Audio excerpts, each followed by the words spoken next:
다 같이 사도신경 하심으로 우리의 신앙을 고백하며 새벽 예배 하나님께 올려드리겠습니다. 전능하사 천지를 만드신 하나님 아버지를 내가 믿사오며 그 외아들 우리 주 예수 그리스도를 믿사오니 이는 성령으로 잉태하사 동정녀 마리아에게 나시고 본디오 빌라도에게 고난을 받으사 십자가에 못 박혀 죽으시고 장사한 지 사흘 만에 죽은 자 가운데서 다시 살아나시며 하늘에 오르사 전능하신 하나님 우편에 앉아 계시다가 저리로서 산자와 죽은 자를 심판하러 오시리라. 성령을 믿사오며 거룩한 공회와 성도가 서로 교통하는 것과 죄를 사하여 주시는 것과 몸이 다시 사는 것과 영원히 사는 것을 믿사옵나이다. 아멘.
오늘 우리에게 주시는 하나님의 말씀은 요한복음 2장 1절에서 12절까지의 말씀입니다. 사흘째 되던 날 갈릴리 가나에 혼례가 있어 예수의 어머니도 거기 계시고 예수와 그 제자들도 혼례의 청함을 받았더니 포도주가 떨어진지라. 예수의 어머니가 예수에게 이르되 저들에게 포도주가 없다 하니 예수께서 이르시되 여자여 나와 무슨 상관이 있나이까 내 때가 아직 이르지 아니하였나이다. 그의 어머니가 하인들에게 이르되 너희에게 무슨 말씀을 하시든지 그대로 하라 하니라. 거기에 유대인의 정결 예식을 따라 두세 통 드는 돌 항아리 6이 놓였는지라. 예수께서 그들에게 이르시되 항아리에 물을 채우라 하신즉 아기까지 채우니 이제는 떠서 연회장에게 갖다 주라 하심에 갖다 주었더니 연회장은 물로 된 포도주를 맛보고도 어디서 났는지 알지 못하되 물 떠온 하인들은 알더라. 연회장이 신랑을 불러 말하되 사람마다 먼저 좋은 포도주를 내고 취한 후에 낮은 것을 내거늘 그대는 지금까지 좋은 포도주를 두었도다 하니라. 예수께서 이 첫 표적을 갈릴리 가나에서 행하여 그의 영광을 나타내심에 제자들이 그를 믿으니라. 그 후에 예수께서 그 어머니와 형제들과 제자들과 함께 가버나움으로 내려가셨으나 거기에 여러 날 계시지는 아니하시니라. 아멘. 함께 기도하겠습니다. 사랑의 주님, 오늘도 믿음의 자리로 부르신 은혜에 감사를 드립니다. 주님과 동행하는 우리를 기억하여 주시고 주님 닮아가기에 열심을 다하는 믿음을 허락하여 주시옵소서. 하나님, 우리의 상황과 환경 속에서 하나님께서 허락하신 소망을 발견하기를 원합니다. 우리의 생각과 뜻을 내려놓고 온전히 주님께서 인도하시는 길을 깨닫고 걸어가는 믿음의 자녀가 되게 하여 주시옵소서. 우리의 삶 속에 임하시는 주님의 말씀을 기억하며 말씀이 빛이 되고 말씀이 삶이 되어 항상 참된 그리스도인으로 살아가는 결단이 있게 하여 주시옵소서. 오늘도 우리에게 주시는 말씀을 듣습니다. 하나님만 바라보는 이 시간 되게 하시고 하나님의 음성을 듣고 결단하는 예배의 자리 되게 하여 주시옵소서. 모든 것 주님께 감사드리며 예수님의 이름으로 기도드립니다. 아멘. 할렐루야. 오늘도 이 자리에 나오신 모든 분들을 축복하고 환영합니다. 오늘 예배 가운데 임하실 주님을 기대하며 모든 성도님들에게 주시는 하나님의 은혜가 넘치기를 소망합니다. 요한복음은 표적의 책이란 별명이 붙어 있는데요. 요한이 다른 복음서들과는 다르게 이적이 아니라 표적이라는 단어를 사용하고 있기 때문입니다. 그것은 단순히 이적의 의미를 두지 않고 그 표적을 통해서 예수님이 어떤 분인지를 말하려는 의도가 담겨 있기 때문이죠. 요한은 7가지 표적으로 예수님을 드러내는데요. 이 표적들 가운데 첫 번째가 오늘 우리가 읽은 본문입니다. 오늘 본문은 우리가 너무나 잘 알고 있는 내용인데요. 특별히 노래도 있죠. 예수님이 말씀하시니 물이 변하여 포도주 됐네. 이 찬양 다 기억하시죠? 가나 혼인 잔치집에서 물을 포도주로 만든 표적입니다. 내용은 대략 이렇습니다. 예수님과 그의 제자들이 혼인집에 손님으로 초대를 받습니다. 그러던 중 잔치에 포도주가 떨어졌습니다. 예수님은 하인들에게 물이 2-3통 들어가는 돌로 된 항아리 6에 물을 갖다 채우라고 하셨고 하인들은 순종하여 물을 채우죠. 그리고 하인들에게 물을 떠서 연회장에게 갖다 주라고 합니다. 이에 하인들은 물을 떠다 주었고 연회장은 물로 된 최상의 포도주를 마십니다. 오늘 표적은 사흘째 되던 날에 일어났습니다.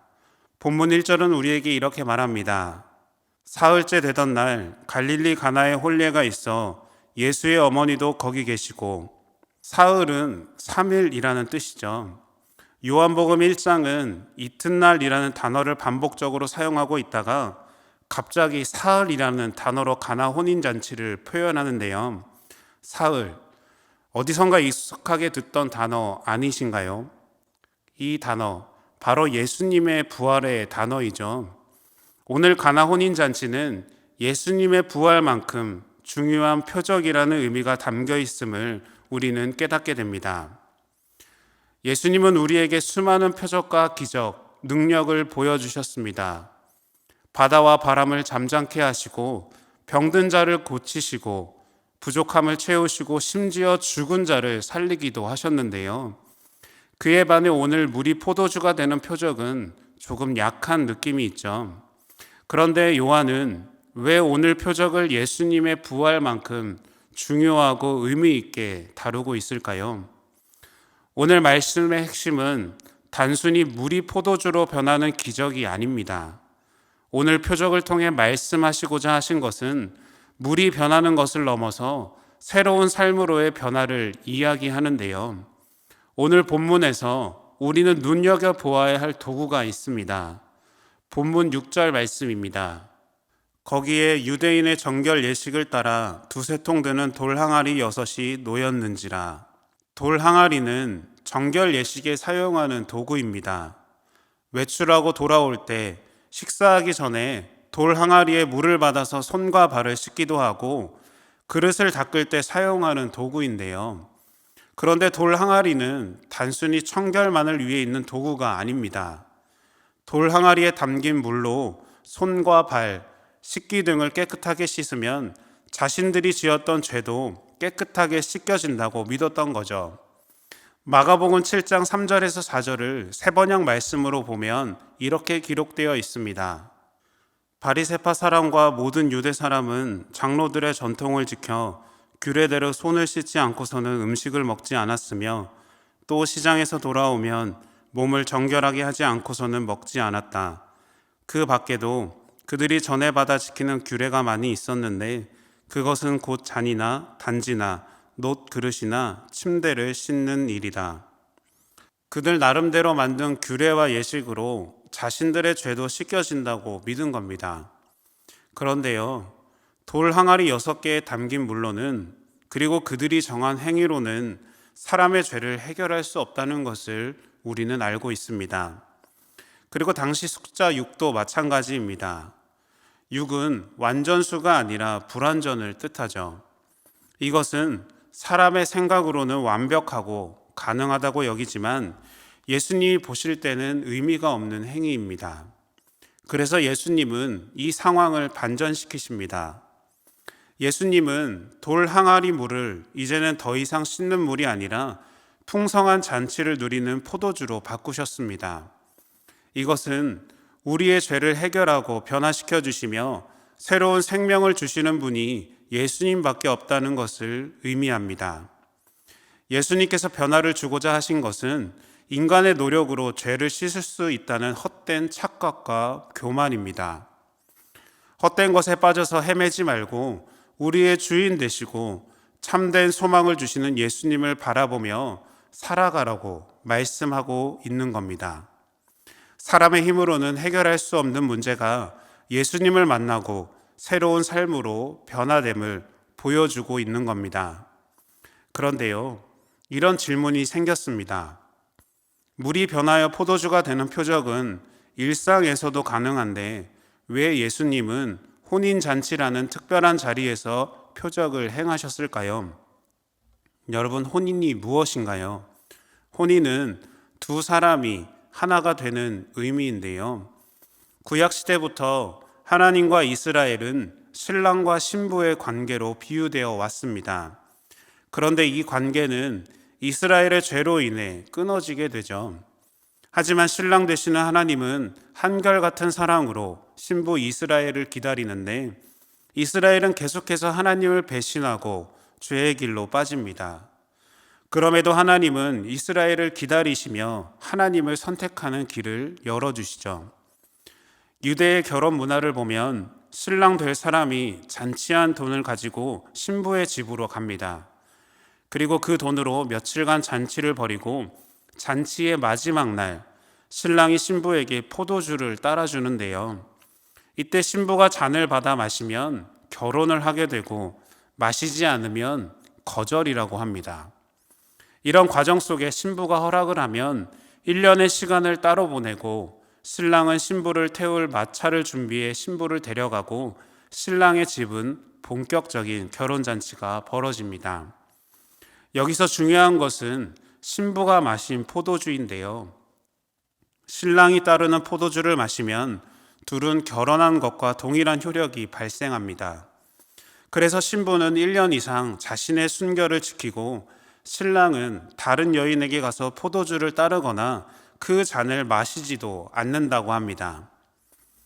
예수님은 이 땅에 오셔서 우리에게 3년 반이라는 짧은 공생의 시간을 보내셨습니다. 그 시간을 통해서 우리에게 자신의 모든 것을 보여주셨는데요.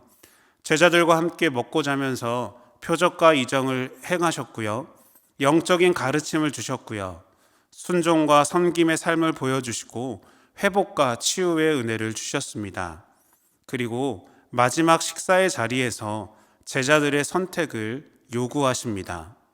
마태복음 26장 28절과 29절을 세번역 말씀으로 보면 이렇게 기록되어 있습니다.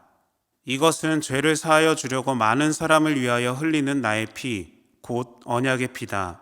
내가 너희에게 말한다. 이제부터 내가 나의 아버지의 나라에서 너희와 함께 새 것을 마실 그날까지 나는 포도나무 열매로 빚은 것을 절대로 마시지 않을 것이다 라고 말씀하십니다. 우리의 신랑 되시는 하나님은 다른 이들과 언약을 맺지 않고 끝까지 기다리시겠다고 말씀합니다. 하나님은 우리를 기다리시는 분입니다. 그리고 우리는 선택을 하면 됩니다. 오늘 가나 혼인잔치를 통해 우리는 예수님과 동행하는 삶의 비결을 발견하게 되는데요. 이전에 율법 아래 있었던 우리 삶이 이제는 그 자리에서 벗어나서 예수님만을 따라라, 예수님만을 의지해라 라는 선택을 우리에게 허락하셨고, 그리고 하나님은 기다리고 계신 겁니다. 세상을 쫓고 세상을 바라보는 잘못된 신랑에게서 떠나서 새로운 신랑 되시는 하나님을 만나라고 말씀하고 있는 겁니다.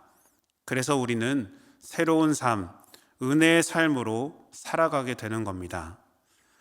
오늘 말씀을 통해 제자들이 어떤 결단을 내리게 되었나요? 본문 11절은 이렇게 말하고 있습니다. 예수께서 이 첫 표적을 갈릴리 가나에서 행하여 그의 영광을 나타내심에 제자들이 그를 믿으니라. 아멘. 제자들은 예수님을 선택했습니다. 예수님의 표적을 통해서 이전의 삶에서 벗어나서 새로운 삶으로 나아가기로 결단한 겁니다. 이 믿음의 결단이 오늘 우리에게도 있어야 할 줄로 믿습니다. 사람의 노력으로 하나님께 나아가려고 했던 모든 수고와 헛된 노력을 그만두고 예수님만을 의지하여서 죄 씻음 받고 하나님의 영광으로 나아가는 우리의 삶이 되기를 축복합니다. 예수님은 우리를 구원하시고 새 생명을 주시는 분입니다. 이제 우리가 함께 선포하기를 원합니다. 예수님이 나의 주인이시며 나의 신랑 되십니다. 이 믿음의 고백을 통해 새로운 삶을 살아가며 늘 감사의 고백으로 나아가는 주님의 귀한 자녀들이 되시기를 축원합니다. 주기도문 하심으로 예배를 마치겠습니다. 하늘에 계신 우리 아버지여, 이름이 거룩히 여김을 받으시오며 나라가 임하시오며 뜻이 하늘에서 이룬 것 같이 땅에서도 이루어지이다. 오늘 우리에게 일용할 양식을 주시옵고 우리가 우리에게 죄 지은 자를 사하여 준 것 같이 우리 죄를 사하여 주시옵고 우리를 시험에 들게 하지 마시옵고 다만 악에서 구하시옵소서. 나라와 권세와 영광이 아버지께 영원히 있사옵나이다. 아멘.